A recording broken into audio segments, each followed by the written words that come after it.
हरे कृष्णा।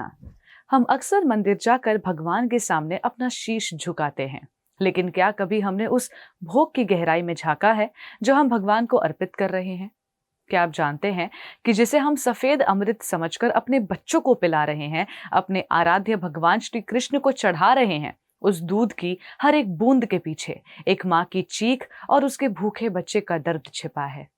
आज का आधुनिक और कमर्शियल डेयरी उद्योग जिस दूध को हमारे घरों तक पहुंचाता है, उसने गौ माता को एक जीवित जीव से घटाकर महज मुनाफे की एक मशीन बना दिया है। साल दर साल जबरन और कृत्रिम तरीके से गर्भ धारण की असहनीय पीड़ा देना अब एक सामान्य व्यापार बन चुका है, ताकि दूध का उत्पादन कभी न थमे। सबसे हृदय विदारक वो क्षण होता है जब एक नवजात बछड़े को उसकी मां से जन्म के कुछ ही मिनटों बाद केवल इसलिए अलग कर दिया जाता है ताकि वो दूध की एक बूंद भी न पी सके। आखिर वो दूध बाजार में ऊंचे दामों पर बेचना जो है, नर बछड़ों को तो इस उद्योग में एक वेस्ट प्रोडक्ट समझकर कत्लखानों में या सड़कों पर मरने के लिए छोड़ दिया जाता है। एक तरफ हम भगवान श्री कृष्ण को गोपाल कहकर उन्हें पूजते हैं, जो गायों के चरणों की धूल को माथे से लगाते थे, और दूसरी तरफ हम अपनी रसोई में उसी क्रूर व्यवस्था का हिस्सा बन रहे हैं।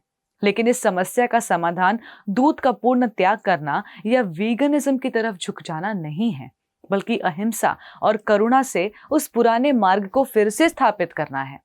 असली समाधान छिपा है एथिकल और स्मॉल स्केल फार्मिंग में। हमें अपनी सुख सुविधा के दायरे से बाहर निकलकर उन छोटे स्थानीय किसानों और ग्रामीण गोपालकों को ढूंढना होगा जो आज भी गाय को नंबर नहीं बल्कि नाम से पुकारते हैं और गाय को अपने परिवार का हिस्सा मानते हैं। हमें एक ऐसी व्यवस्था का समर्थन करना चाहिए जहां बछड़े का पेट भरने के बाद बचा हुआ दूध प्रसाद के रूप में मिला जाए। जब हम सीधे किसी छोटे किसान से जुड़ते हैं तो हम उसे इस बात के लिए आर्थिक रूप से सक्षम करते हैं कि वे गाय के दूध देना बंद करने के बाद भी गौ माता को घर से बाहर न निकाले, बल्कि जीवन के अंत तक गौ माता की सेवा करे।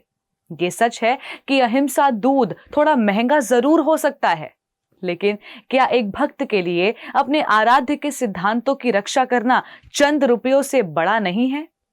ये केवल एक खान पान का चुनाव नहीं है, बल्कि ये एक गहरा आध्यात्मिक निर्णय है।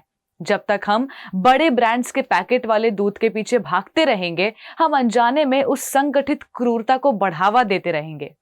हमें करुणा को सस्ते दाम से ऊपर रखना होगा।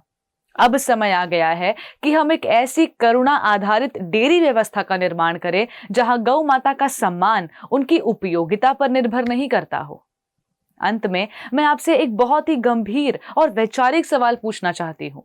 क्या हम वास्तव में ये मानते हैं कि जिस दूध को प्राप्त करने के लिए एक माँ और उसके बच्चे को तड़पाया गया हो, उस दूध से किया गया अभिषेक हमारे प्रिय भगवान श्री कृष्ण को प्रसन्न कर सकता है? क्या हम अपने स्वाद और सुविधा के मोह को छोड़कर गौ माता के प्रति इस मौन अन्याय को रोकने के लिए अहिंसा का मार्ग चुनने के लिए तैयार हैं? अपनी गंभीर भरी राय कमेंट्स में जरूर शेयर करें। धन्यवाद। हरे Krishna. Before a single drop, there is a heartbeat. At Haribol, that heartbeat is never traded for milk. Every cow and bull lives protected lifelong. This is ahimsa. This is kindness. This is devotion. Switch to Haribol Ahimsa A2 Milk. ऐसे ही और भक्तिमय कार्यक्रमों के लिए देखिए हरे Krishna television, और इसे प्राप्त करने के लिए आप अपने केबल अथवा DTH ऑपरेटर से संपर्क करें तथा और अधिक जानकारी के लिए आज ही डायल करें 7666 839 839।